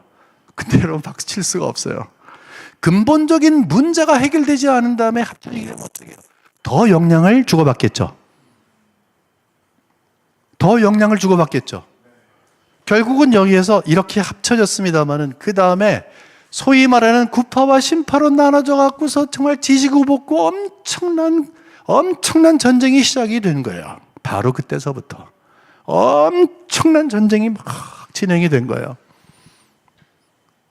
자, 이런 환경 가운데 지속적으로 있다가 결국 1890년도 이후부터는 미국 장로교회가 몸살을 앓기 시작을 합니다. 왜냐하면 아예 노골적으로, 전에는 뭐 슬금슬금 들어왔고 그 다음에 숨어서 있었고 자기를 표현하지 못했지만, 아예 이제는 계몽주의 영향을 받은, 그 자유주의 영향을 받은, 성경의 무오에 대해서 정반대를 하는, 성경의 오류가 다 마치 성경을 해석하는 첫 번째 발걸음인 것처럼 생각하는, 그래서 성경을 그냥 사람이 쓴 문서라고 생각하는 그러한 사람들이 노골적으로 생기기 시작을 하는 거예요. 겉으로 보기에 전쟁이 시작이 된 것입니다. 그래서 1890년도부터는 엄청난 소용돌이 속에 들어갑니다. 특별히 여기에서 찰스 브리그스라고 하는, 윌리엄 브리그스라고 하는 사람이 있는데, 유니언 신학교에서 1891년도 그때 이제 교수로 들어오면서, 그 사람은 이제 신학교 교수가 아예 그냥 노골적으로 자유주의 신학을 가져놓고 성경 비평이나 뭐 이런 거, 우리가 거부해야 하는 모든 것들을 다 노골적으로 가르치기 시작을 했어요. 바로 이런 환경 속에서 뭐가 딱 일어나느냐, 이제 보수적인 사람들이 일어나기 시작을 합니다. 보수적인 사람들이 일어나기 시작을 하면서 대항하기 시작을 합니다. 여기에서 나온 것이 소위 말하는 이제 자유주의와 현대주의와 이 근본주의의 전쟁이 시작이 됩니다. 이 근본주의가 이제 말이 그렇지, 근본주의라고 이야기한 것은 여러분 슬픈 이야기예요. 왜 그런가 하면은 1910년도에 이 미국 그 PCUSA 장로교회가, 북장로교회가 이런 결정을 해요. 아니, 아무리 그래도 그렇지, 어떻게 성경에서 예수님의 동정녀 탄생을 믿지 않아? 어떻게 성경의 무어성을 부정하다니, 이게 무슨 말이야? 적어도 이거는 우리가 근본적으로 지켜야 될 거 아니야? 라고 하면서 한 게 뭐냐면, 성경의 무어, 예수님의 이 동정녀 탄생, 그 다음에 육체적인 죽음, 육체적인 부활, 육체적인 재림, 여러분 이거 없으면 다 우리 끝나잖아요. 그렇죠? 이거는 우리가 정말 기본적으로 해야 되는 거 아니냐라는 것을 총회적으로 이제 결정을 하고 1616년도하고 그다음에 23년도에 다시 한번 확인을 합니다. 이게 배경을 보시게 되면 슬픈 배경이에요. 왜? 말도 안 되는 것을 근본이라고 우리가 붙잡아야 되는 것 아니냐라고 얘기를 하니까. 근데 저쪽 자유주의, 아까 우리가 정말 제조가 해야 되는 그쪽에서는 1924년도에 어번 선언이라는 것을 이제 완전히 핵폭탄을 하나 터뜨립니다. 왜 핵폭탄일까? 왜 핵폭탄일까요? 적어도 5가지는 우리가 기본으로 삼자 그랬잖아요. 장로교회에서 5개 모든 것들을 부정하는 것을 서명을 하는, 결국은 그 자리에 서명하고 합쳐서 서명해서 거의 1000명 이상 되는 장로교회 목사들이 결국 서명하게 됩니다. 1000명이 넘게 서명해요. 이 어번 선언은 핵폭탄이었습니다. 결국 그래서 1929년도에 갈라지게 되어서 이제 웨스트민스터 우리 신학교가 여기서 생기게 됩니다. 제가 지금 말씀드린 것은 뭐냐면은 겉에서 보기에는 이것저것 뭐 다 있지만 결국은 성경관, 특별히 계몽주의 영향을 받은 이 새로운 신학이 들어와서 이렇게 됐다 그랬습니다. 자, 이제 제가 시간이 너무 많이 간 것 같은데 앞으로 딱 10분만 더 하겠습니다. 괜찮겠습니까? 네, 10분만 더 하겠습니다. 이제는 우리 한국교회에 대해서 한번 보도록 하겠습니다. 자, 안전벨트 매시고 좀 빨리 달리겠습니다. 혹시 빵 부딪히면 날아갈 수 있으니까 조심하시고. 자, 한국교회 어떻게 시작이 됐느냐 하는 것은 우리 다음번에 만나서 여러분 잘 들어주시면 조금 더 정확하게 보고, 오늘은 주제가 되는 것이 그 파인란으로 가는 것이 이 겉으로 보이는 모든 것이 다가 아니었습니다. 그 안에서는 성경관 때문에 그랬습니다 라고 하는 것을 우리는 스코틀랜드 장로교회와 이미 미국 장로교회에 대해서 배웠습니다. 한국 장로교회도 똑같은 일이 벌어졌습니다. 위험 요소가 있는데 처음에는 선교부예요. 선교부가 왜 그렇습니까? 아까 말씀드린 것처럼 4군데서 왔는데 선교부는 이 선교사님들을 보낸 선교부의 지도를 받아야 됩니다. 그런데 선교부가 만일에 힘을 갖고 있는 사람들이 하나님의 말씀에 무엇을 거부하고 새로운 현대주의 사상을 받아들이게 되면은 선교사들에게 뭘 강요할까요? 전통적인 하나님이 장로에게 주신 그 성경 중심의 신학을 포기하도록 하게끔 합니다. 아니면 돈 안 보내주잖아요. 그래서 가장 문제가 있었던 것이 카나다 장로. 왜냐하면 카나다에서 나중에는요, 카나다 장로교회가 없어지고 감리교회 다 합쳐져가고 카나다 교회라고 하는 것을 하나로 통합해버려요. 그러니까 완전히 적용화됐어요, 거기는. 완전히. 그러다 보니까 한국의 자유주의가 스물스물 들어온 것이 어디로부터 많이 들어오느냐? 바로 카나다 장로교회. 그런데요, 저기 평안도 그쪽에 책임을 지고 있던 분들에게 통해서 들어옵니다.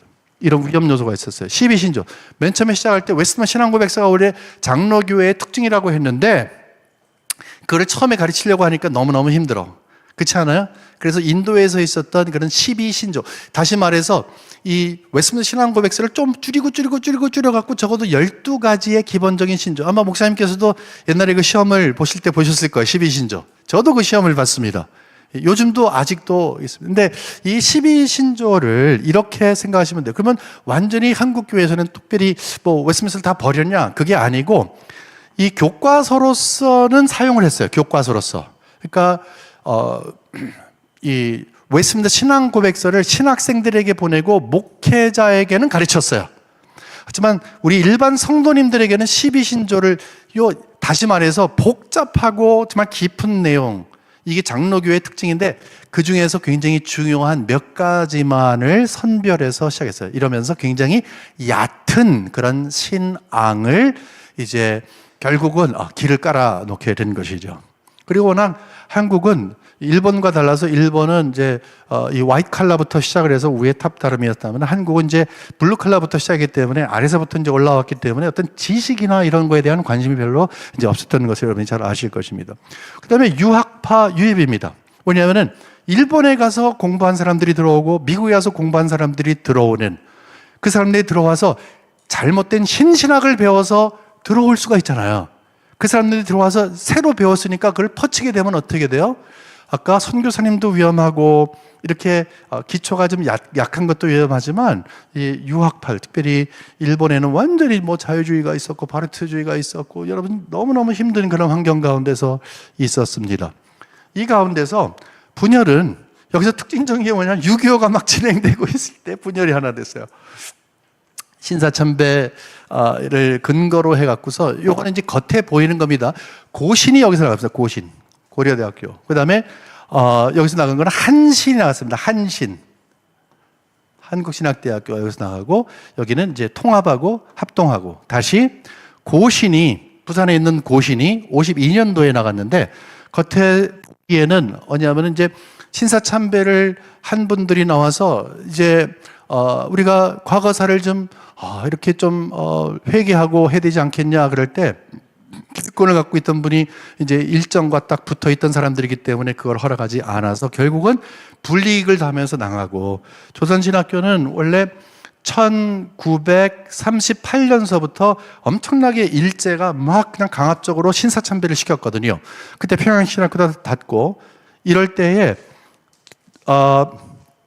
1940년도에 이제 조선신학교가 하나 딱 세워지게 됩니다.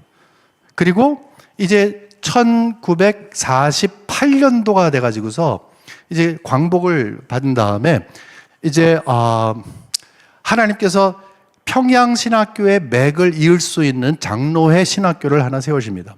다시 말해서 뭐냐면은 이 조선신학교는 김재준이라고 하는 분이 중심이 되어서 이제 일제와 함께 연결되는, 어떻게 그럴 수 있었을까? 여러분 보세요.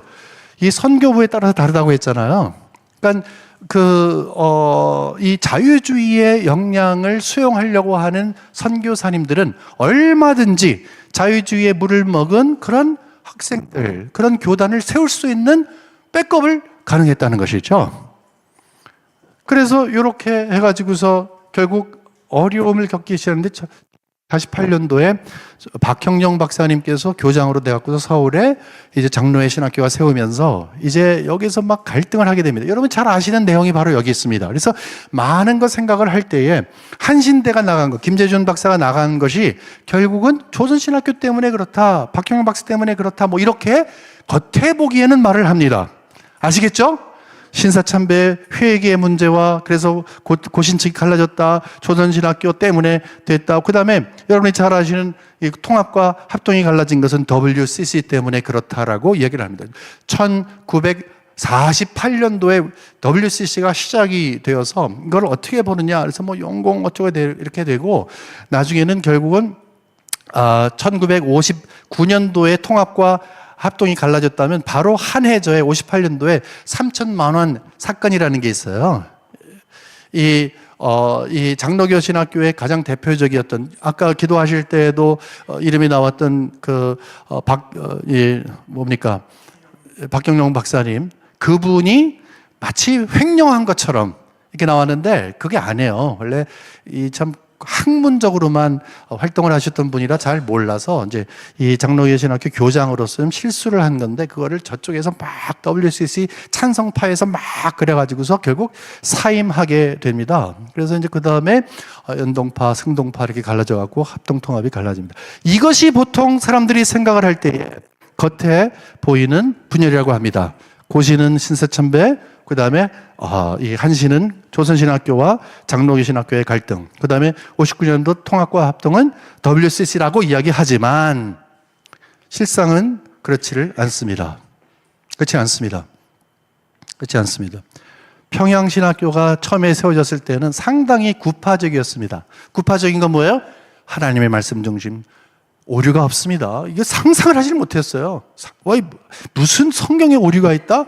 상상할 수도 없는 아주 보수적인 그런 일이 시작을 했습니다. 그 다음에 하나 둘씩 여기저기에서 문서를 통해서 배우고, 선교사님들이 사바사바 해가지고서 사람들이 조금은 어느 정도 이렇게 생기긴 했지만, 어떤 거 성경관이 무너지는 요 모습은 좀 보이긴 했지만 아직까지는 견고했어요. 하지만 30년대 들어와서 이제 어떤 일이 있었는가 하면, 이 자유주의의 영향을 받기 시작한 선교사님들이 외국에서 공부하고 돌아온 자유주의를 공부한 사람들을 키우기 시작을 했어요.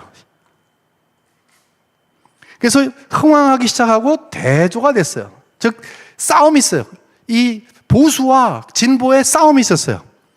그런 다음에 1938년도 이후에는 아까 말씀드린 것처럼 신사참배가 있은 다음에 많은 분들이 몽고로 가고 다 피신하고 하면서 여기 공백이 생겼어요. 이 공백을 누가 넣었느냐? 자유주의 신학자들이 들어갔어요.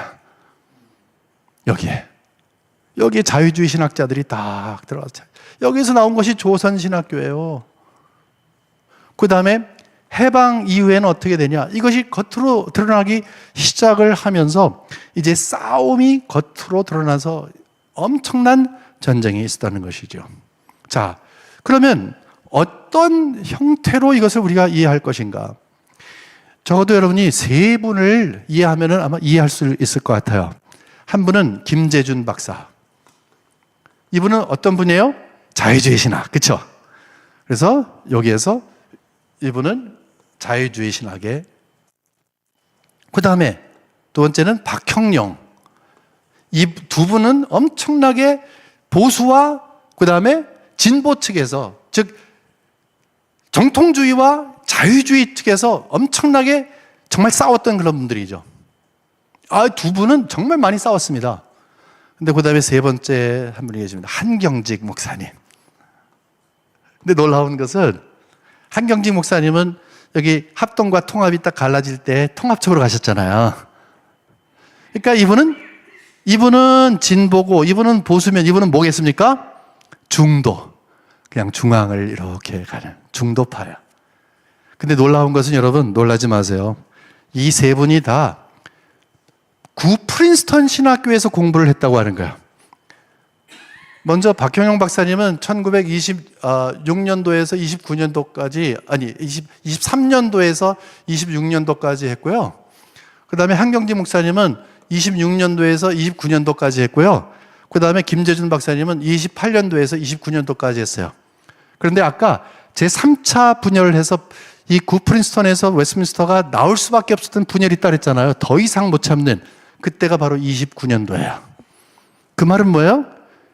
이분들이 프린스턴에 가갖고서 아주 이 구파와 신파, 자유주의와 이 정통주의가 싸우고 있는 현장 속에서 이것이 어떤 건가를 다 알았었어요.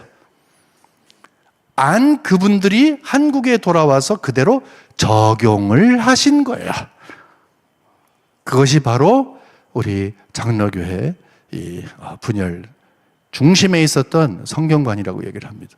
그래서 스코틀랜드와 미국과 한국의 장로교회의 특징을 보게 되면은 교과서에서는 이런 문제 때문에 저런 문제 때문에 있습니다라고 겉으로 이야기하는 건 있지만 사실은 깊이 들어가면 성경관이에요. 성경관이 이렇게 힘들게 교회를 만들었습니다. 요즘에 여러분 겉에 보일 때 교회를 힘들게 하고 사회를 힘들게 하는 것이 많이 있잖아요. 뭐 이런 것 때문에 그렇습니다, 저런 것 때문에 그렇습니다 라고 이야기할 수 있어요. 하지만 한꺼풀 벗고 들어가 보면 여러분 가장 핵심적인 문제가 뭔지 아세요? 성경관이에요. 그러면 이것을 우리가 고치기 위해서 무엇을 출발점으로 삼아야 할까요? 성경관을 제대로 갖는 거예요. 여러분 아멘 하십니까? 성경관을 제대로 갖는, 왜냐? 성경에 하나님이 어떤 분인지를 아는 믿음과 성경관은 함께 가기 때문에 그렇습니다. 여러분 이렇게 정말로 중요한 일, 귀한 일을 이렇게 하시는데 힘내시고 이제 하나님의 나라의 확장을 위해서 수고하신 여러분들이 이 심으신 땀과 눈물과 기도가 분명히 한국 교회를 성경적인 교회로 세우고 성경적인 성도님들로 세우는 초석이 될 줄 분명히 믿습니다. 잠시 기도하겠습니다. 하나님 아버지, 우리의 마음을 아십니다. 귀한 일을 시작하셨는데 이 일을 통해서 영광 받아 주시옵소서. 예수님의 이름으로 기도합니다. 아멘. 네, 우리 조진모 교수님 역시 기대했던 대로 귀한 말씀 전해주셔서 감사드립니다. 우리 너무 귀한 강의여서 이렇게 리뷰를 한다는 것이 강의에 초를 치는데 부담이 있습니다만은 그래도 잠깐만 언급을 좀 드리면요. 먼저 굉장히 중요한 말을 선포하고 시작하셨어요. 역사란 뭐냐? 역사는 하나님이 어떤 분인지를 드러내는 것이란 말씀하시는데 이 말씀을 반대로 뒤집으면 역사를 모르면 하나님을 알 수 없다는 말이 되죠. 그래서 역사에서 가장 중요한 것은 역사관이다 라고 말씀하시면서 모든 것의 근거, 원천은 하나님이시고요. 그리고 우리는 끊임없이 도는 윤회 역사관이 아닌 직선사관을 가지고 있는데 이 직선으로 연결되는 역사는 하나님의 구속 역사다. 구약 성경과 신약 성경과 이어지는 교회사까지 모두 하나님의 구속 역사라 말씀을 해 주셨습니다. 우리 장로교회의 역사에 대해서 이것이 스코틀랜드 장로교회에서 미국으로 넘어와서 또한 미국의 그리고 남장로교, 북장로, 호주장로교, 캐나다 장로교회가 한국으로 넘어와서 독특한 한국 장로교가 형성이 되어 있는데 이 모든 장로교회에 슬프게도 분열의 경험이 있었다. 왜냐하면 지상의 교회와 이 보이는 가시적 교회는 완전하지 않기 때문에 이런 일이 벌어졌어요. 근데 그러면 이런 분열이 왜 있었는가? 제일 마지막에 결론을 해주셨는데 결국에는 이 모든 분열의 중심에는 성경을 어떻게 보느냐 하는 성경관이 차이가 존재했다라고 결론을 내주셨어요. 결론만 말하면 약간 재미없으니까 과정을 좀 말씀해 주시면 스코틀랜드 장로교회가 1560년에 첫 총회를 시작했고 1638년에 국민언약 내셔널 카버넌트를 했는데 결국 1712년에 이 평신도 추천령 이후에 사람들이 교회를 장악하는 것에서 자기들의 그 파워 게임 하는 것에서 나와서 우리는 성경적 교회를 이루겠다 하고 결국 뛰쳐나올 수밖에 없는데 다수를 차지하고 있다고 해서 우리 예수님이 좁은 길로 들어가라고 말씀하시는데 그것이 바른 교회냐 할 때 소수일지라도 나와서 성경적 교회를 이루겠다. 지금도 우리가 스코틀랜드 가보니까 아주 소수가 바른 교회, 프리처치를 유지하고 있는 것을 보고 왔거든요. 또한 스코틀랜드 교회와 또 아일랜드 교회가 미국으로 넘어와서 미국에서 1706년에 첫 노회를 세우고 또 1789년에는 첫 총회를 세우게 되었는데 중요한 것은 1729년에 신조를 선택할 때에 우리 장로교회의 근본 표준 문서는 웨스트민스터 신앙고백서 아닙니까? 이것을 받아들일 때 시대적 변화와 상황의 변화에 있어서 어디까지를 수용할 거냐, 완전히 100% 수용할 거냐, 상황에 따라서 이것은 본질이다, 아니 이것은 나는 비본질이라고 본다 하고 수용의 차이가 결국에는 미국 장로교회라고는 이 독특한 이 형태를 생성하게 되는데 이런 과정에 있어서 차이가 났기 때문에 또한 분열이 발생할 수밖에 없었다는 것이죠. 그 와중에 또한 부흥의 시기 또 서부 개척의 시기, 이 새롭게 생성되는 교회에 목회자를 누구를 혹은 어떤 분을 세울 것이냐가 하는 것에 대한 견해 차이도 있었고 그 시기 어간의 18세기에 독일 신학 좀 아카데믹하다 그러고 좀 스스로 공부도 해서 똑똑하다고 자부하는 사람들이 하나님 말씀을 100% 받아들이는 것을 소위 무식한 것처럼 받아들이고 자기들은 공부했다고 해서 이성을 앞세우는 이런 이성 신학이 들어옴으로 말미암아 19세기 말에 자유주의 신학자들이 생겨나고 이에 반발하는 분들이 성경을 100% 믿어야죠 하고 최소한 이건 믿어야죠 라고 하는 5가지를 내세울 때에 이걸 근본주의라고 부르는데 근본주의 흔히 그렇게 말하면 외골수 좀 자기만 옳다고 하는 사람 이런 것으로 좀 치부해 버릴 수 있는데 오히려 이 근본주의가 믿는 5가지가 잘못된 게 하나도 없잖아요. 어쩌면 근본주의라고 이 몰아붙이는 말을 들을 때에 영국 잉글랜드에서 이 엘리자베스 시대에 파크가 퓨리탄이라는 용어를 쓰면서 청교도들을 조롱했던 말이 생각이 납니다. 이런 미국의 교회가 한국으로 넘어와서 우리 처음에는 잘 조화를 이루는 것처럼 보였죠. 그러나 각각의 미국 남장로교, 북장로교도 있고 캐나다 장로교도 있고 등등의 그 선교부의 영향에 따라서 사람이 어떤 사람이 그 직책을 맡느냐에 따라서 영향을 미치는 이런 부분들과 또한 이 당시에 미국에서부터 새롭게 신학을 배워오신 분들의 영향이 커짐으로 말미암아 신신학이 들어와서 한국에 분열이 났다. 겉으로 볼 때는 우리나라의 크게 장로교회가 오늘날은 너무 많이 쪼개져서 개수가 몇 개인지 모르겠는데 근본적으로는 우리 원래 있던 장로교회가 신사참배 문제로 고시는 갈라져 나갈 수밖에 없었던 슬픈 일이 있고요.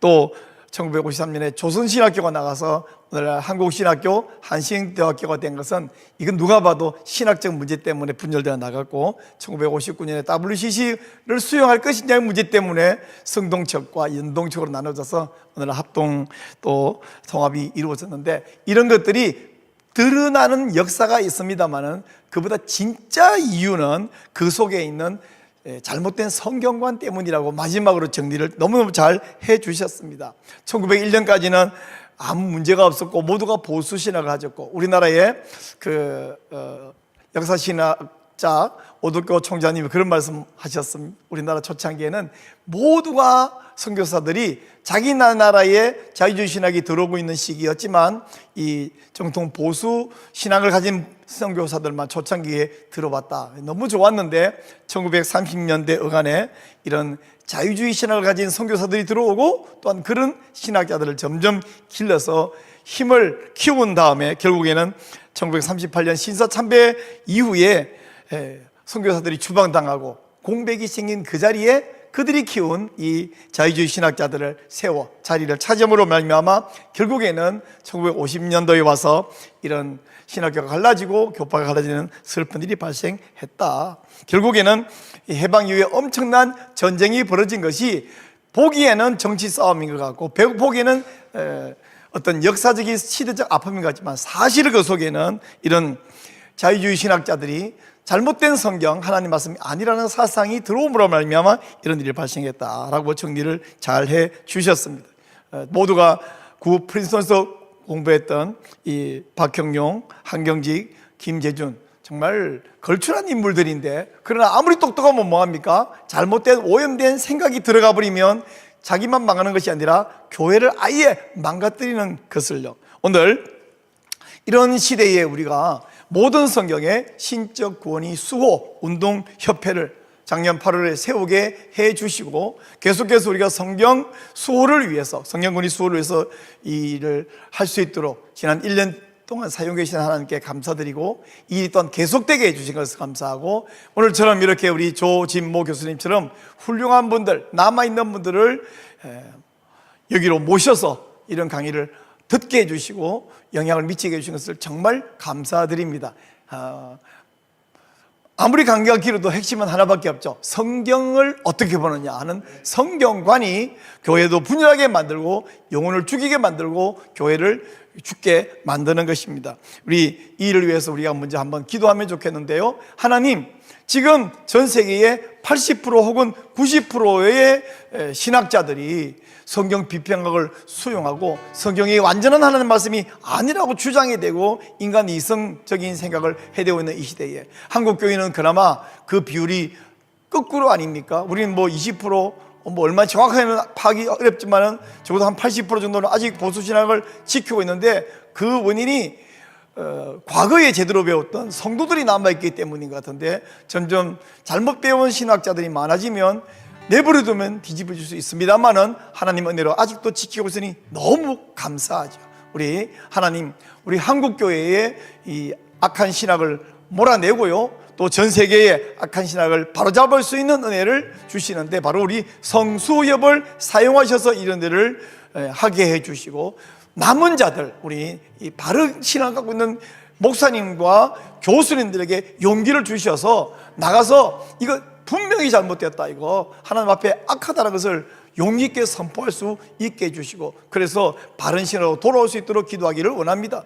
또한 성경관을 바로잡고 우리 성경구들을 수호할 때 이 악한 동성애 독재법 차별금지법이라는 이 젠더 이데올로기도 몰아낼 수 있습니다. 그래서 그래야만 우리가 살 수 있지 그렇지 않으면 우리가 다 망하는데요 한국 대한민국이 매우 어렵습니다. 이 어려움의 원인은 어떤 정치인 몇 사람 때문이라기보다는 근본적으로 교회가 잘못되고 성경 권위를 지키지 않고 하나님을 제대로 섬기지 않을 때 하나님께서 바로 즉시 핀셋처럼 그 사람만 골라냅니까? 아니 교회를 징계하시는데 그 징계하는 과정에 나라에 어려움이 생긴다고 저는 봅니다. 그러므로 우리가 살기 위해서, 하나님께 영광을 돌리기 위해서, 다시 이 땅의 부흥을 위해서 기도할 필요가 있고, 계속해서 용기를 내도록 은혜가 필요합니다. 우리 한번 주여 부르짖고, 하나님이여 주님의 말씀에 신적 권위를 수호할 수 있도록 모든 목사들에게 용기를 주시고 교수들에게 용기를 주셔서 하나님 말씀이 온전히 하나님 말씀인 것을 용감하게 선포할 수 있게 해달라고, 우리 모든 성도들도 특별히 신학생도 깨어나서 잘못된 교수가 있으면 그것을 수용하지 말고 분명히 잘못을 지적하고 보고하고, 그래서 그런 신학자들을 배제시키고 우리 신학교를 온전히 회복시키며 교회를 회복시키고, 그래서 한국교회가 온세계 교회를 살려내는 데 쓰임받도록, 그리고 그 중심에 우리 성수협이 쓰임받도록 우리 한번 간절히 기도하기를 원합니다. 주여, 하나님 아버지 감사합니다. 이 악한 시대에 우리를 사용하여 주시고 우리 성수협을 세우셔서 지난 1년 동안 귀한 일을 하게 해주신 것을 정말로 감사드리옵나이다. 온 세계 하나님이여 너무나 많은 신학자들이 오염되어 있습니다. 하나님의 귀한 말씀을 하나님 말씀인 것을 인정하지 아니하고 이성을 하나님 말씀 위에 갖다 놓고 하나님의 권위를 독차지하고 있습니다. 그 옛날 교황이 감히 하나님의 자리를 차지하더니 이제는 인간들이 자기의 이성을 하나님의 자리에 올려놓은 우상숭배를 감히 감행하고 있습니다. 주여, 우리가 이제 하나님의 권위를 회복하고 주의 말씀의 권위를 회복하고 이 일로 한국교회를 살려내고 온세계 교회를 살려내기를 간절히 주여 소원하고 기도드리옵나이다. 하나님 말씀 앞에 굴복하게 하여 주시옵소서. 하나님 말씀의 권위를 회복하는 이 일에 우리 성수협을 사용하여 주셔서 감사합니다.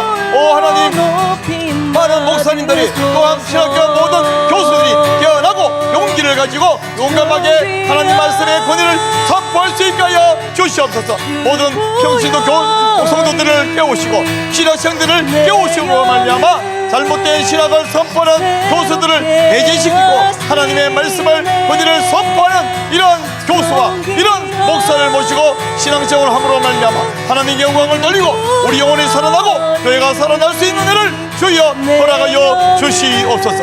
오늘로 귀한 강의를 허락하심을 감사합니다. 조진보 교수님을 복 주시고 계속해서 사용하여 주시고 우리 성수협을 사용하여 주시고 성수협에 들어가서 강의를 듣는 모든 우리 사랑하는 지체들 성도들 한 명 한 명에게 복을 주시며 용기를 주시고 성수협 사역이 계속 확장되게 하시고 이 강의를 더 많은 분들이 듣고 영향을 받고 은혜를 받고 깨어날 수 있는 복을 주여 허락하여 주시옵소서. 하나님 감사합니다. 모든 말씀 우리 주 예수 그리스도의 이름으로 기도드리옵나이다. 아멘. 네, 감사합니다. 이제 몇 가지 광고 말씀 드리도록 하겠습니다. 우선 성수의 강의가 너무 좋잖아요. 어떤 신학교 가서도 듣기 어려운 강의들이 계속해서 쟁겨되고 있는데요, 이걸 나만 듣고 덮어버리기 너무 아깝지 않습니까? 더 많은 분들이 한 명 더 들어요. 여러분, 전도는 예수님 모르는 사람에게 예수 십자가 부활 천국 이것만 말하는 것이 아니라 모르는 분들에게 혹은 성경관이 잘못되고 신앙생활이 온전치 않은 분에게 바른 신앙생활을 알려주는 것도 전도입니다. 그래서 성수협 채널을 공유해 주시는 것이 이 시대에 반드시 필요한 전도인데요, 가장 쉬운 방법은 당장 지금 강의 듣고 있는 이 링크를 여러분의 지인 또 단톡방들에게 많이 공유해 주시는 것이고, 좀 더 좋은 방법은 여러분이 운영하시는 그 유튜브 채널 갖고 있으시죠? 그 채널에 이 성수 강의를 올려서 공유해 주시는 것입니다. 어떻게 하면 공유할 수 있느냐? 지금 화면에 나가는 이 전화번호로 문자 메시지 주십시오. 성수협 채널 공유 원합니다. 문자만 주시면 자세한 아주 쉬운 방법을 알려드리도록 하겠습니다. 여러분의 채널에 이 성수협 영상을 올리면 여러분의 채널의 수준이 올라가고요, 그것 때문에 공유도 더 많아질 것이라고 확신합니다. 저도 그렇게 하고 있습니다. 자, 다음 광고 드리겠습니다. 우리 월요일 이 성수협 강의 오후 3시부터 한 5시까지 강의를 마치면요, 잠시 쉬었다가 6시 반부터 성경 순종 성경 읽기, 우리 요즘 모든 것을 다 줄이는 별다줄 시대라서 이것도 줄여서 우리는 성순성이라고 부릅니다. 성순성 강의가 예전인데 우리 조영길 장로님께서 성경관이 아주 풍성하고 아주 반듯하심으로 매우 은혜가 됩니다. 오늘 강의할 제목은요, 창세기에 계시된 하나님 아버지와 예수 그리스도의 사랑에 대해서 강의할 텐데 6시 반입니다. 기대하시고 들어오셔서 강의를 들으시고 또 유익하시고 또 함께 나누시면 정말 좋겠습니다. 다음 광고 있습니다. 우리 예수님의 기도를 본받았어요. 우리는 딱딱하게 강의만 듣고 성경 공부하는 사람들이 아니라 기도에서 은혜를 회복하고 하나님의 은혜를 구해야 되잖아요. 그래서 매주 목요일 저녁 8시 반에 우리는 청계산 한 산자락에 모여서 기도합니다. 먼저 8시 반부터는 각자가 하나님께 기도하고요. 9시 40분에 모여서 공동의 기도 제목을 함께 기도하고 이렇게 목요일마다 기도하고 있는데 산기도에 안 와보신 분들은 그 맛을 모를 뿐 아니라 처음 산에 가려고 그러면 뭔가 두려움이 괜히 생기는데 거기 제가 가봤더니 곰이 없더라고요. 호랑이도 없고 혹시 그러면 그 산신령님이다. 산신령도 없더라고요. 그리고 또 뭐가 없냐면 산에 가면 모기도 없더라고요. 산에 가면 정말 은혜를 받습니다. 우리 하나님과 좀 더 가까이서 만나고 싶으시면 산기도에 오시길 바랍니다. 네, 산기도에 오셔서 함께 은혜 받기를 바랍니다. 네, 이제 우리 다음 주 강의를 미리 좀 알려드리겠습니다. 아까 제가 사회하면서 잠깐 말씀드렸는데 지난주에 와서 강의하시던 우리 합동신학대학교의 설교학 교수 이승진 교수님께서 다음 주에 한 번 더 오셔서 언약 해석학과 강해 설교라는 제목으로 말씀 전해주실 건데 지난주 강의에도 은혜를 받으셨잖아요. 다시 기대를 가지고 다음 주 강의도 또 시청해 주시기를 바랍니다. 네, 여러분 지금까지 함께 해주셔서 정말 감사합니다. 우리 조지모 교수님, 목사님 정말 귀한 분을 모셔가지고 우리 강의 들었는데 우리 교수님 한 번 더 박수 주시면 좋겠습니다. 예, 교수님 감사합니다. 네, 고맙습니다. 자, 여러분 장시간 함께 해주셔서 감사합니다. 또 우리 귀한 강의에서 만나 뵙도록 하겠습니다. 여러분 다음 주에 뵙겠습니다. 감사합니다. 평안하십시오. 샬롬.